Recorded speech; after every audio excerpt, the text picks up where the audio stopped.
शं वरुणः शन्नो भवत्वर्यमा शन्न इन्द्रो बृहस्पतिः शन्नो विष्णुरुक्रमः ॐ शान्ति शान्ति शान्तिः।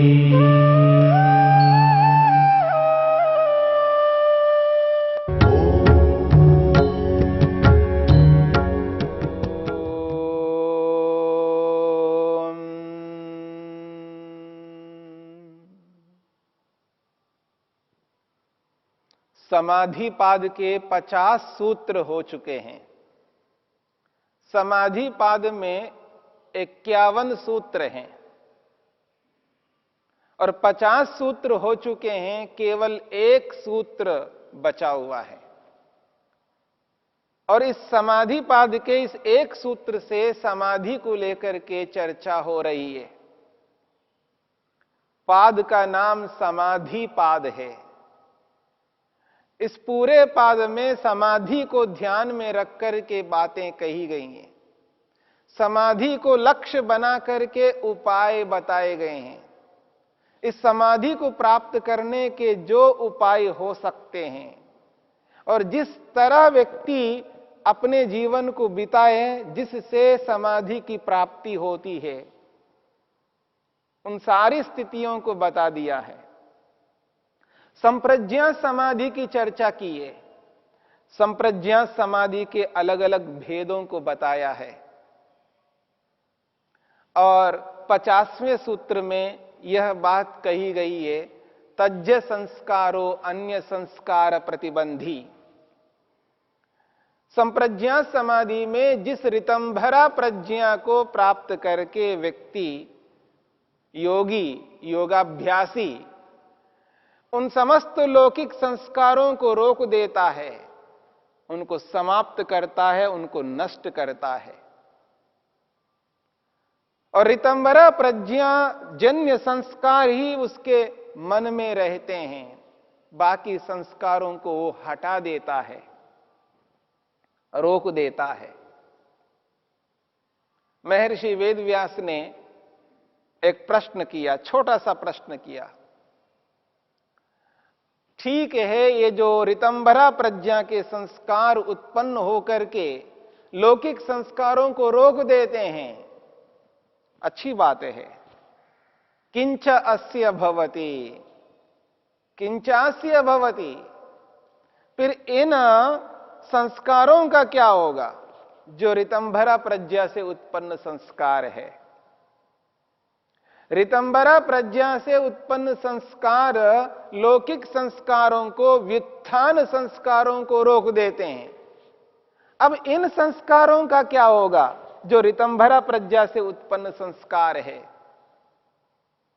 इनका भी तो कुछ होना चाहिए। तो उसके उत्तर में महर्षि पतंजलि स्पष्ट करते हैं 51 सूत्र के माध्यम से।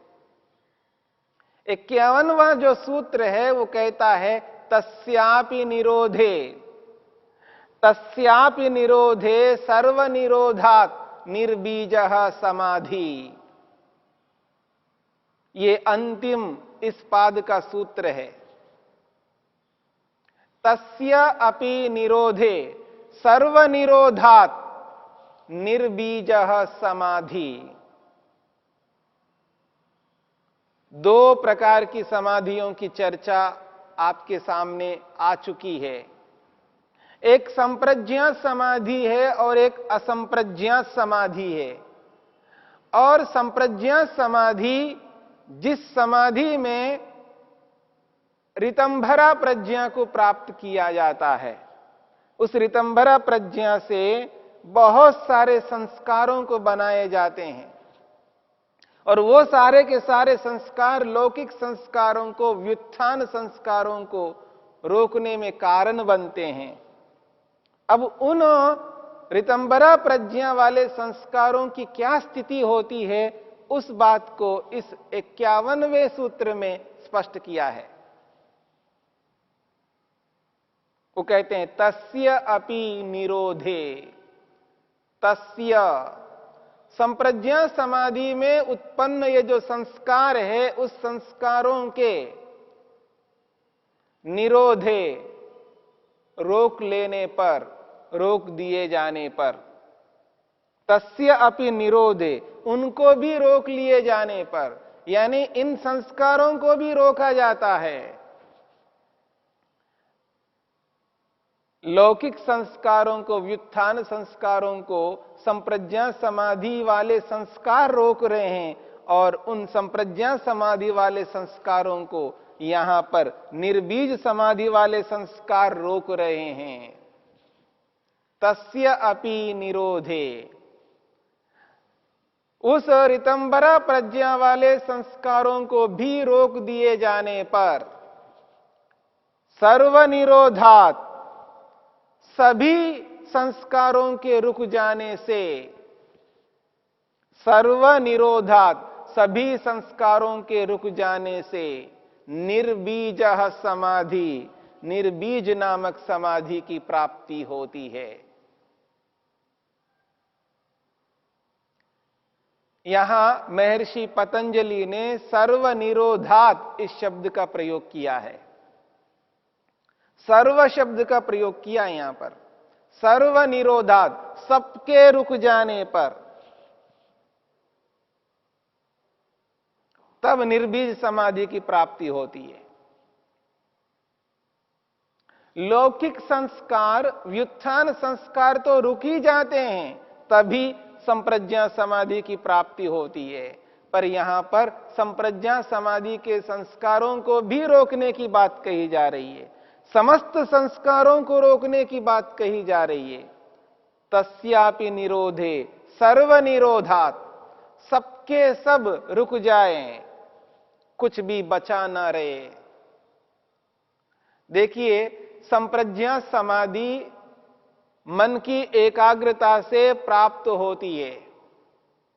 संप्रज्ञा समाधि मन की एकाग्रता के कारण प्राप्त होती है, और संप्रज्ञा समाधि में जो जो उपलब्धियां होती हैं, वो सारी की सारी उपलब्धियां मन के माध्यम से होती हैं। मन के माध्यम से होने वाली इन उपलब्धियों को रोकने की बात कही जा रही है। यानी मैं यूं कहूं, संप्रज्ञा समाधि को भी रोकने की बात कही जा रही है। जिस समाधि के लिए मेहनत, उद्यम, पुरुषार्थ करता है योगाभ्यासी, जिस समाधि के लिए दिन रात एक करके मेहनत करता है, उद्यम करता है, जिस समाधि के लिए विवेक को उत्पन्न करता है, वैराग्य को उत्पन्न करता है, जिस समाधि के लिए दृष्टानुश्रविक विषय वितृष्णस्य वशीकार संज्ञा वैराग्यम की स्थिति को प्राप्त करता है, ये कोई खेल नहीं है। इतनी बड़ी उपलब्धि को प्राप्त करना, वैराग्य को प्राप्त करना, दृष्ट और आनुश्रविक के प्रति किसी भी प्रकार की कोई लालसा, तृष्णा का ना होना बहुत बड़ी बात है। इन सब बातों को अपनाते हुए ऐसे वैराग्य को प्राप्त करके जिस संप्रज्ञा समाधि को प्राप्त करता है, उस संप्रज्ञा समाधि को भी यहां पर रोकने की बात कही जा रही है। सर्वनिरोधात्, उसको भी रोकना है। देखिए, जब व्यक्ति को ध्यान करना होता है तो ध्यान करने के लिए आंखें मूंदने पड़ते हैं, आंखें बंद करनी पड़ती है। जब तक वो आंखें बंद नहीं करता है, वो अंतर्मुखी नहीं हो सकता। न केवल आंखें ही नहीं बंद करना, कानों को, पांचों इंद्रियों को बंद करना पड़ता है। यानी उसकी दृष्टि न बाहर की ओर नहीं होगी, उसके कान बाहर की ओर नहीं होंगे, उसकी गंध ग्रहण करने की शक्ति बाहर की ओर नहीं होगी, चखने की प्रवृत्ति बाहर की ओर नहीं होगी, स्पर्श की प्रवृत्ति बाहर की ओर नहीं होगी। इन पांचों ज्ञानेंद्रियों को रोकना है और पांचों कर्मेंद्रियों को रोकना है, 10 इंद्रियों को रोकना है। इन सभी इंद्रियों को रोकना कोई खेल नहीं है, प्रत्याहार की सिद्धि करना है। ध्यान करने के लिए जैसे इन सबको रोकना होता है, ठीक इसी प्रकार से इनको रोके बिना समाधि नहीं लग सकती, एकाग्रता की प्राप्ति नहीं होती है। जैसे यहां पर है, ठीक उसी प्रकार असंप्रज्ञा समाधि को प्राप्त करना है तो संप्रज्ञा समाधि को भी रोकना होगा। जब तक संप्रज्ञा समाधि को बनाए रखेंगे, जब तक उसमें लगे रहेंगे, संप्रज्ञा समाधि से युक्त होकर के शांत रहेंगे, ठीक है, सत्व रज तम का साक्षात्कार हुआ है संप्रज्ञा समाधि में, महतत्व रूपी बुद्धि का साक्षात्कार हुआ है, अहंकार का साक्षात्कार हुआ है, मन का साक्षात्कार हुआ है, ज्ञानेंद्रियों कर्मेंद्रियों का साक्षात्कार हुआ है, तन्मात्राओं का साक्षात्कार हुआ है और 5 महाभूतों का भी साक्षात्कार हुआ है। पंच महाभूतों से लेकर के सत्व रज तम, इतना ही नहीं, आत्मा का, स्वयं का, जीवात्मा का भी साक्षात्कार संप्रज्ञा समाधि में हुआ है। 27 पदार्थों का साक्षात्कार जिस समाधि में होता है और इन 27 पदार्थों से संबंधित जो ज्ञान उसको प्राप्त होता है, जिस ऋतंभरा प्रज्ञा से वो युक्त होता है, ऐसी स्थिति को भी रोकना होता है। देखिए, कोई व्यक्ति जीवन भर मेहनत पुरुषार्थ करके जिस कुर्सी को प्राप्त करता है, जिस पद प्रतिष्ठा को प्राप्त करता है, उसको रोकने की बात कही जाए, क्या वो रोक सकता है? जिसके लिए जिया है, जिसके लिए जीवन लगाया है, उसको वो कैसे रोकेगा? परंतु यहां रोकना पड़ेगा, क्योंकि जिस कुर्सी में वो बैठा हुआ है, उससे ऊंची कुर्सी में बैठने के लिए निचली कुर्सी को तो हटाना ही होगा। मेरी बात को समझने का प्रयत्न करना। यदि वो सीएम है तो पीएम बनने के लिए सीएम की कुर्सी को त्याग करना ही पड़ेगा।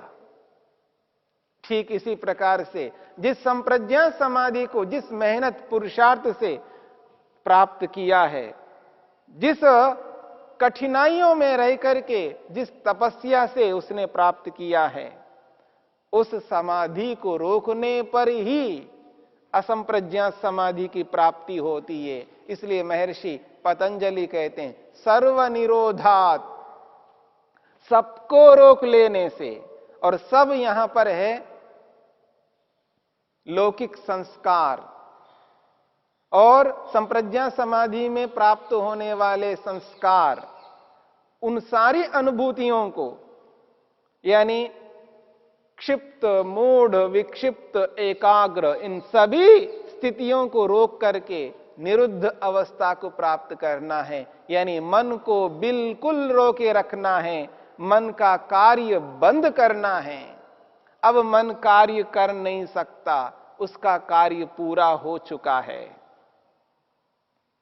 ख्याति पर्यवसानम ही चित्त चेष्टितम, जब तक ख्याति मिलती नहीं है, जब तक विवेक ख्याति की प्राप्ति नहीं होती है, जब तक सत्व पुरुष अन्यता ख्याति की प्राप्ति नहीं होती है, तब तक ये चित्त, ये मन चेष्टा करता रहता है। जब वो ख्याति की प्राप्ति होती है, ख्याति पर्यवसानम ही चित्त चेष्टितम, विवेक ख्याति प्राप्त होने तक ही मन कार्यान्वित रहता है। जब विवेक ख्याति की प्राप्ति हो गई है, मन का कार्य बंद हो जाता है। जो भोग कराना था सो करा लिया, अब भोग बंद हो जाता है। अब मन का कार्य समाप्त, मन खाली रहता है। एक प्रकार से ये मैं कहूं, एक प्रकार से ये बात कहूं कि सेवा निवृत्त हो जाता है मन।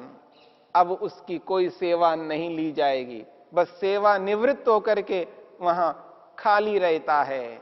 अब आत्मा सीधा परमात्मा के साथ जुड़ जाता है, परमात्मा का दर्शन करता है, जिसके लिए महर्षि पतंजलि कहते हैं, सर्वनिरोधात्, सबको रोक देने से निर्बीजः समाधि, निर्बीज नामक समाधि की प्राप्ति होती है।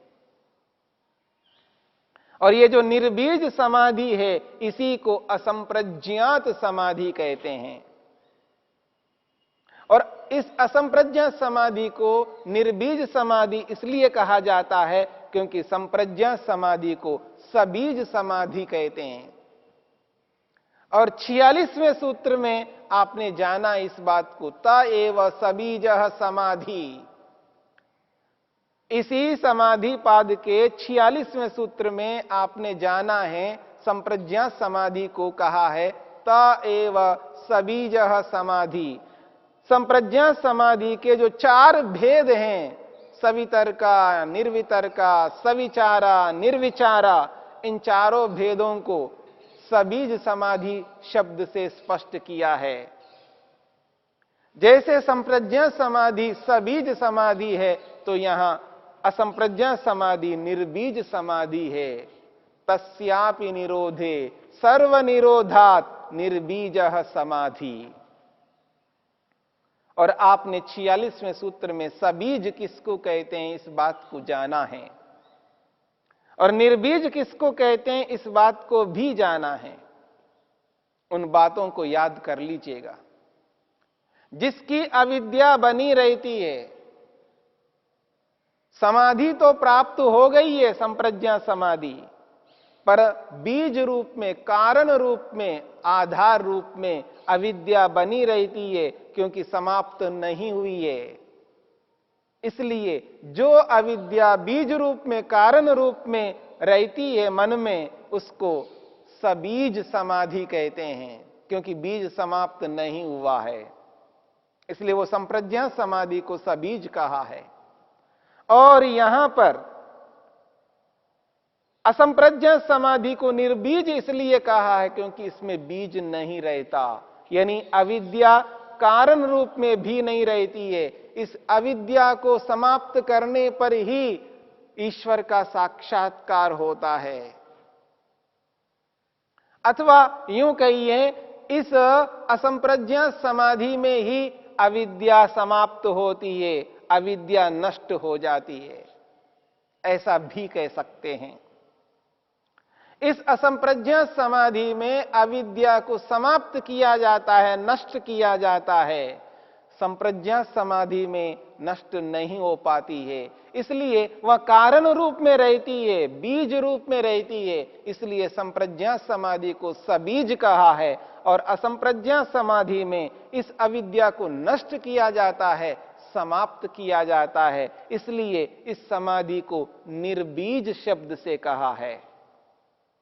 इसलिए महर्षि पतंजलि कहना चाहते हैं, तस्य अपि निरोधे, उस संप्रज्ञात समाधि में प्राप्त ऋतंभरा प्रज्ञा से उत्पन्न संस्कार उनको रोक देने पर, सर्वनिरोधात्, और उस संप्रज्ञात समाधि के समस्त विषयों को रोक देने पर, समाधि में साक्षात पदार्थों का जो ज्ञान है, जो संस्कार है, उनको भी रोक देने पर निर्बीजः समाधि, निर्बीज नामक समाधि की प्राप्ति होती है। इसी का नाम असंप्रज्ञात समाधि है।